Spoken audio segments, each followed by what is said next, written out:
Hello everyone, आप सभी का फिर से स्वागत है अपने YouTube channel nursing career point पर। आज की इस वीडियो में अपन बात करने वाले हैं एमसीएच स्कीम्स के बारे में, जो वेरी वेरी इंपॉर्टेंट टॉपिक है। चलो स्टार्ट करते हैं। फर्स्ट स्कीम है जननी जननी सुरक्षा योजना, JSY। क्या है? जननी सुरक्षा योजना यानी JSY। इसमें क्या होता है, ये क्या है? एक तो सेंट्रली स्पॉन्सर्ड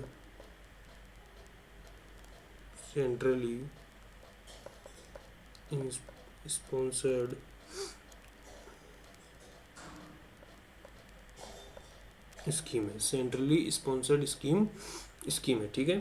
इसमें क्या क्राइटेरिया है कि सर जो एज है वो मोर देन 90 ईयर होनी चाहिए। ठीक है। और ये क्या है? Only up till two live birth, यानी कि जो ये स्कीम है इसका बेनिफिट ओनली 2 लाइव चाइल्ड तक मिल सकता है। ठीक है। एज 19 ईयर्स से ज़्यादा होनी चाहिए और सेंट्रली स्पॉन्सर्ड स्कीम है। ठीक है। और इसमें क्या क्राइटेरिया होता है, जो इसमें आशा होती है उसको क्या मिलता है? इंसेंटिव मिलता है। कितना? ये 400 और 600 ये मिलता है रूरल में और ये मिलता है अर्बन। ठीक है। जो इंसेंटिव का क्राइटेरिया होता है वो होता है 1000 से लेके 2000 तक। ठीक है ना?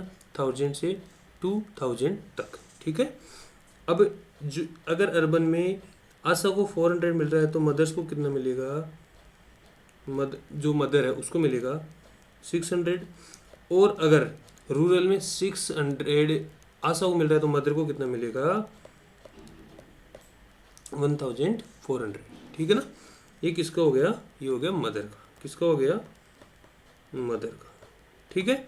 ये क्या हो गया? इसका इंसेंटिव हो गया। ठीक है ना? ये हो गया। अब आगे अपन बात करें, सेकंड स्कीम है वो है जननी शिशु सुरक्षा कार्यक्रम। जननी शिशु सुरक्षा कार्यक्रम। अगर अपन शिशु की बात करें तो शिशु बोलते हैं अपन 1 ईयर तक। कितने ईयर तक? 1 ईयर तक अपन इसको क्या बोलते हैं? शिशु बोलते हैं। ठीक है। अब जो JSS के है इसका मीनिंग क्या है, मतलब इसको लागू करने का क्या एम है, तो वो है प्रमोट पब्लिक हेल्थ फैसिलिटी। क्या कि प्रमोट पब्लिक हेल्थ फैसिलिटी को क्या करना है? प्रमोट करना है। ठीक है। अब इसमें क्या क्या इंक्लूड होता है, तो इसमें होता है free OPD, IPD, treatment, diagnosis और ट्रांसपोर्ट पे जो कॉल करते हैं वो करते हैं अपन 102 या फिर 108 पर। ठीक है ना? तो यानी कि जो JSS के जननी शिशु सुरक्षा कार्यक्रम है उसमें क्या, उसका एम क्या है कि प्रमोट पब्लिक हेल्थ फैसिलिटी को प्रमोट करना है। और उसमें क्या होता है कि इंक्लूड क्या क्या होता है? Free OPD, IPD, treatment, diagnosis, ठीक, और ट्रांसपोर्ट। और ये किसके लिए होता है? ये होता है प्रेगनेंसी प्लस इन्फेंट। ठीक है। तो ये क्या हो गई? JSS के जननी शिशु सुरक्षा कार्यक्रम। ठीक है। अब चलते हैं अपन थर्ड पे। तो थर्ड की अगर अपन बात करें तो ये है होम बेस्ड न्यूबॉर्न केयर। क्या है? Home based newborn care. Home based newborn care की बात करें, HBNC कौन करता है? ये करती है आशा। कौन करता है? आशा करती है। ठीक है। अब इसमें क्या होते हैं? इसमें विजिट होती हैं। तो विजिट के लिए क्या क्या कंडीशन है? अगर इफ नॉर्मल डिलीवरी है, नॉर्मल डिलीवरी कहाँ है? हॉस्पिटल में। ठीक है ना? हॉस्पिटल में अगर नॉर्मल डिलीवरी है तो कितनी विजिट रहेगी? तो देखो, नॉर्मल डिलीवरी में क्या होता है कि जब एडमिट करते हैं तो 2 दिन तक वहीं रहती है।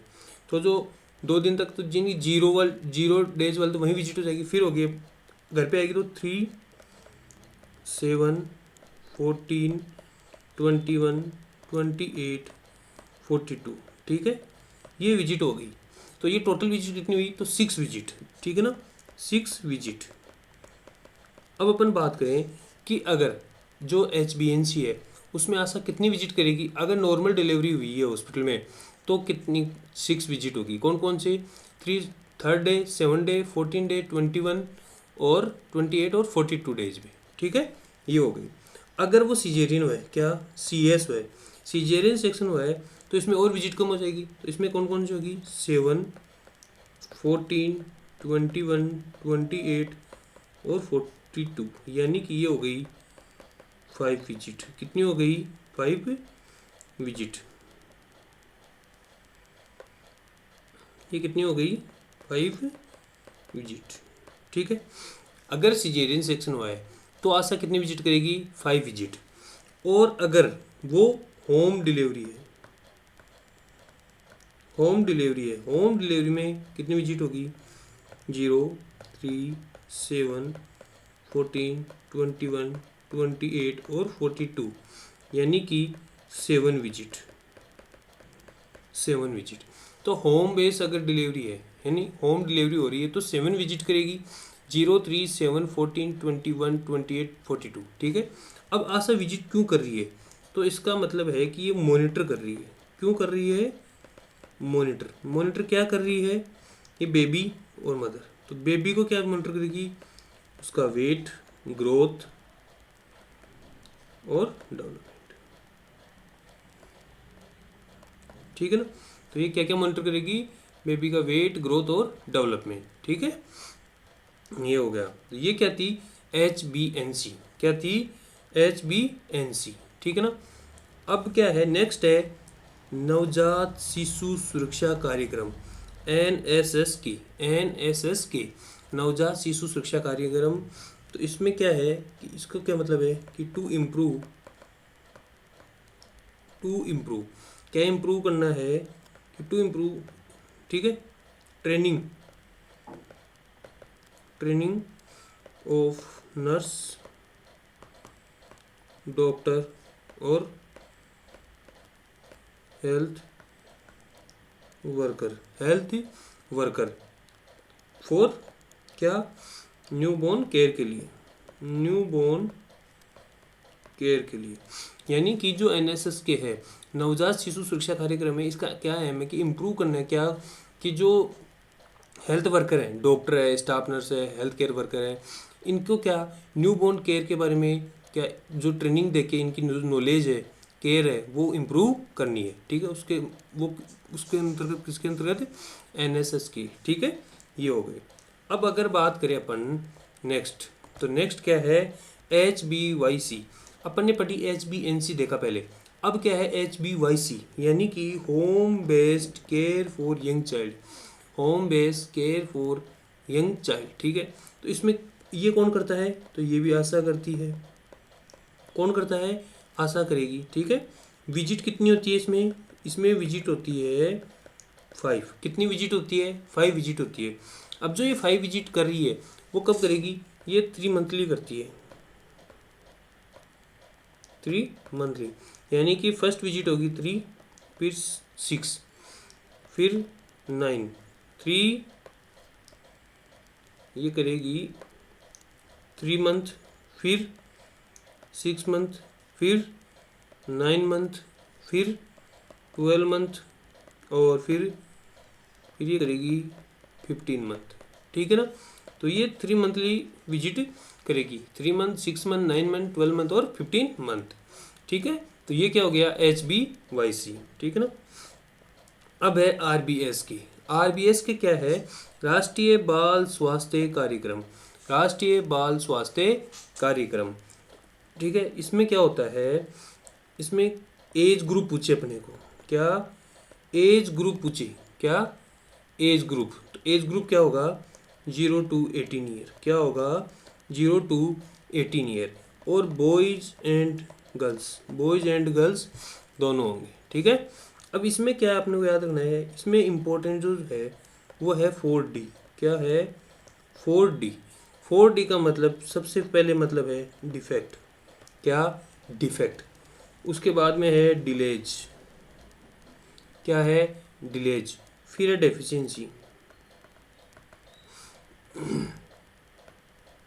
डेफिशिएंसीज और फिर है डिजीज। क्या है, डिजीज। तो इन सब में क्या करना है, स्क्रीनिंग ऑल चिल्ड्रन, जितने भी बच्चे हैं उनकी क्या करनी है, अपने को स्क्रीनिंग करनी है, ठीक है। अब टोटल डिजीज पूछे इसमें, तो टोटल है 32, क्या है 32 डिजीज है, ठीक है।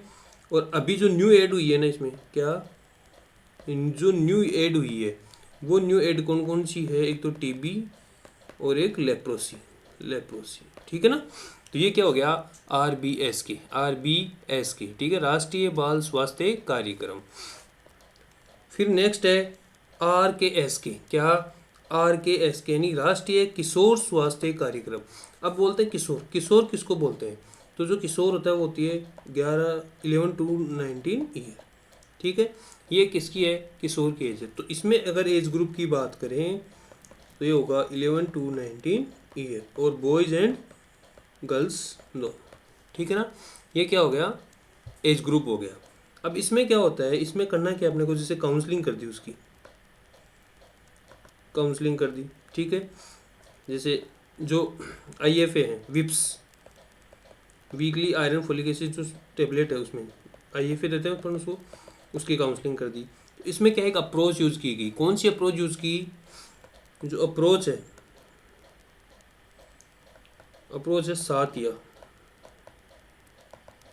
सातिया अप्रोच। क्या होती है सातिया अप्रोच, का मतलब ये होता है कि फ्रेंड टू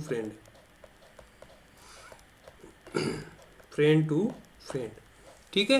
तो अगर पूछे RKS के राष्ट्रीय किशोर स्वास्थ्य कार्यक्रम में कौन सी अप्रोच यूज की गई, तो सातिया अप्रोच यूज की गई, ठीक है। अब है माँ, अब नेक्स्ट कौन सी स्कीम है, माँ, मदर्स एब्सोल्यूट अफेक्शन। इसका मीनिंग क्या था, इसको लागू करने का उद्देश्य था इंक्रीज ब्रेस्ट फीडिंग, क्या इंक्रीज करना था, ब्रेस्ट फीडिंग को क्या करना था, इंक्रीज करना था, ठीक है।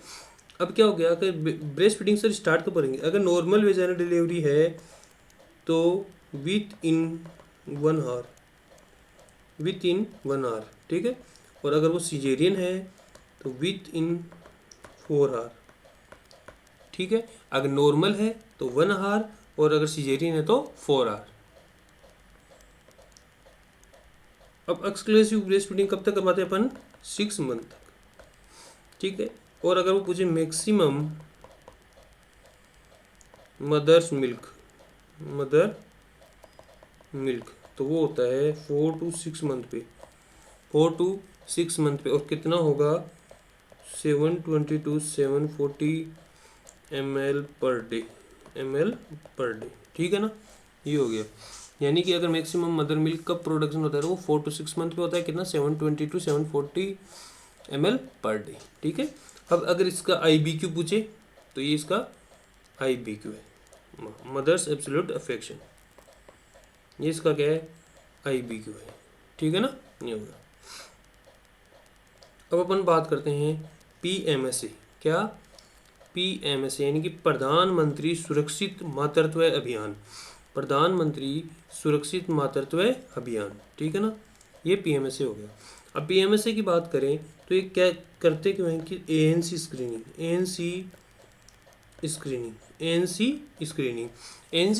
करते हैं इसमें। और कब करते हैं कि एवरी मंथ, कब, जो एवरी मंथ की 9 तारीख है, यानी कि 9th ऑफ एवरी मंथ, उस टाइम इसकी क्या करते हैं, ANC स्क्रीनिंग करते हैं, फ्री चेकअप, ठीक है ना। ये हो गया। अब इसमें क्या होता है कि इसमें कलर कोड है, अगर कोई फीमेल आई है ANC के अपने पास चेकअप करवाने के लिए, तो उसमें क्या कलर कोड है, अगर वो हाई रिस्क है, तो उसको कलर कोड देते हैं रेड, क्या देते हैं, रेड कलर कोड देते हैं, हाई रिस्क है तो, ठीक है। अगर वो PIH है, प्रेगनेंसी इंड्यूस हाइपरटेंशन है, तो उसको अपन देते हैं ब्लू, कौन सा कोड देते हैं, ब्लू। और अगर अदर कोमोर्बिडिटी है तो अपन उसको देते हैं येलो। और अगर वो नॉर्मल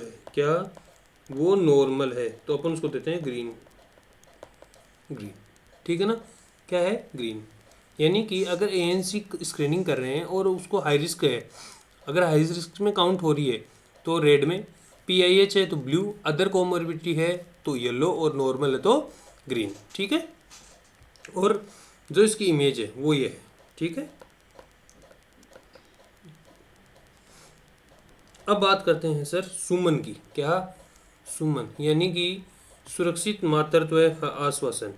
अब देखो इसमें क्या था कि पीएम सुरक्षित मातृत्व अभियान, क्या था, अभियान, किसमें, पीएमएसएम में। ठीक है ना, और अगर सुमन की बात करें, सुमन में क्या है, सुरक्षित मातृत्व आश्वासन, यानी लास्ट उसमें अभियान है, इसमें और आश्वासन है, इतना ही डिफरेंस है। अब इसमें अगर सुमन का क्या एम है, तो सुमन स्कीम का एम है कि good quality service to mother and child, उनको क्या देना है अपने को, गुड क्वालिटी सर्विस प्रोवाइड करानी है। फिर इसमें क्या है, एक तो जीरो टॉलरेंस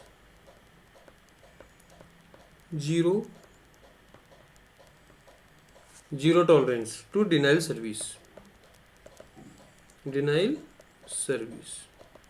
और अपन उसको सर्विस दे रहे हैं तो उसकी क्या है, एमसीएस सर्विस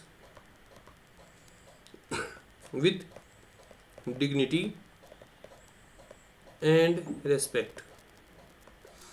जो उसको सर्विस अपन दे रहे हैं उसकी डिग्निटी मेंटेन करनी है और उसकी जो रेस्पेक्ट मेंटेन करनी है। ठीक है, तो ये क्या हो गया, सुमन सुरक्षित मातृत्व आश्वासन। तो अगर इसमें क्वेश्चन पूछेगा तो इसका एम है कि गुड क्वालिटी सर्विस प्रोवाइड करवानी है। ठीक है, अब आ गया PMMY, यानी कि पीएम मातृ वंदना योजना। ठीक है, तो इसमें क्या होता है, ये क्या आती है, under ministry of women and child. ठीक है, और इसमें क्या होता है, जो इंसेंटिव देते हैं अपन, इंसेंटिव किसको देते हैं, मदर को देते हैं, कितना देते हैं, 5,000 देते हैं। अब 5,000 को क्या है, दो इंस्टॉल में कन्वर्ट किया कि एक तो 3,000 और एक 2,000। 3,000 कब देंगे कि वो एक तो रजिस्ट्रेशन हो जाए उसका, and first ANC with in 6 month, यानी कि अगर उसको 3,000 कब देंगे, जब या तो उसका रजिस्ट्रेशन हो जाए और first ANC with in 6 month में हो जानी चाहिए, तो उसको 3,000 मिल जाएंगे। और जो 2,000 है वो कब मिलेंगे, उसके चाइल्ड का रजिस्ट्रेशन हो जाए एंड BCG OPV और हिपेटाइटिस बी, ये उस चाइल्ड के वैक्सीनेशन हो जाए तो उसको 2,000 मिलेंगे। ठीक है, ये तो फर्स्ट के लिए थे। अगर सेकंड उसके क्या हो गई, जो सेकंड चाइल्ड है वो क्या है, फीमेल हो गई, तो इसको मिलेंगे 6,000। कितने मिलेंगे, 6,000। ठीक है, ये हो गए। अब आगे आता है लक्ष्य क्या है, labour room quality assurance programme. जो लेबर रूम है उसकी क्वालिटी को एश्योरेंस करने का एक प्रोग्राम लक्ष्य, और ये लक्ष्य का इमेज है। ठीक है, ये PYQ है। ठीक है, ये हो गया। अब आगे मुस्कान, तो मुस्कान की अगर बात करें तो ये क्या है, चाइल्ड फ्रेंडली हॉस्पिटल सर्विसेज। ठीक है, और नेक्स्ट है कायाकल्प, मुस्कान हो गया, फिर है कायाकल्प। तो कायाकल्प की अगर बात करें तो ये क्या है, better hospital administration and patient satisfaction, यानी कि फीडबैक का सिस्टम है। ठीक है, तो ये क्या है, जो कायाकल्प है इसका मतलब क्या है कि जो बेटर हॉस्पिटल है उसका एडमिनिस्ट्रेशन अच्छा हो और पेशेंट सेटिस्फाई हो, तो इसके लिए क्या करते हैं अपन, कायाकल्प जो स्कीम है उसको यूज़ करते हैं। फिर आता है गोबी ट्रिपल ऐप, एक स्कीम गोबी ट्रिपल ऐप। तो इसमें क्या होगा, GOBI ट्रिपल F। ठीक है, तो गो बी की बात करें तो ग्रोथ मॉनिटर, ठीक है। ओ की बात करें तो ORS, बी की बात करें तो ब्रेस्ट फीडिंग, आई की बात करें तो इम्यूनाइजेशन, ठीक है, ये हो गया। अगर फर्स्ट ऐप की बात करें तो क्या है, फीमेल फर्टिलिटी, ठीक है। सेकंड ऐप की बात करें तो फीमेल एजुकेशन, और थर्ड ऐप की बात करें तो अपन फीमेल न्यूट्रिशन, ठीक है ना। तो ये इसकी अगर फुल फॉर्म पूछे तो क्या है, ग्रोथ मॉनिटर, ओ का ORS, बी का ब्रेस्ट फीडिंग, आई का इम्यूनाइजेशन, एफ का क्या है, फीमेल एजुकेशन, और सेकंड ऐप का है फीमेल फर्टिलिटी, और थर्ड ऐप का है फीमेल न्यूट्रिशन, ठीक है, ये हो गया। फिर आता है एक अंडर 5 क्लिनिक, क्या है, अंडर 5 क्लिनिक। तो अंडर 5 क्लिनिक की अगर बात करें तो इसमें सबसे फर्स्ट ऊपर क्या आता है, केयर इलनेस सबसे ऊपर आता है। फिर आता है फैमिली प्लानिंग, क्या आता है, फैमिली प्लानिंग। फिर यहाँ क्या है, ग्रोथ मॉनिटरिंग, और यहाँ क्या है, प्रिवेंटिव केयर। तो ये जो कॉलम है इसमें क्या है कि इसको मार्क करके पूछेगा। तो सबसे पहले क्या आएगा, केयर इलनेस, फिर इधर ग्रोथ मॉनिटरिंग, इधर प्रिवेंटिव केयर। जो की पॉइंट है वो क्या है, फैमिली प्लानिंग, सेंटर में क्या है, फैमिली प्लानिंग है, ठीक है। और वो पूछता है कि जो आउटर बॉर्डर वो किसको बताता है, तो वो बताता है हेल्थ एजुकेशन। जो ये आउटर बॉर्डर है ये किसको बताता है, हेल्थ एजुकेशन को। तो ये किसके अंडर आ गया, अंडर 5 क्लिनिक के अंडर आ गया, ठीक है। तो आज के लिए इतना ही, ठीक है। शेयर, लाइक और चैनल को सब्सक्राइब जरूर करें। Thank you.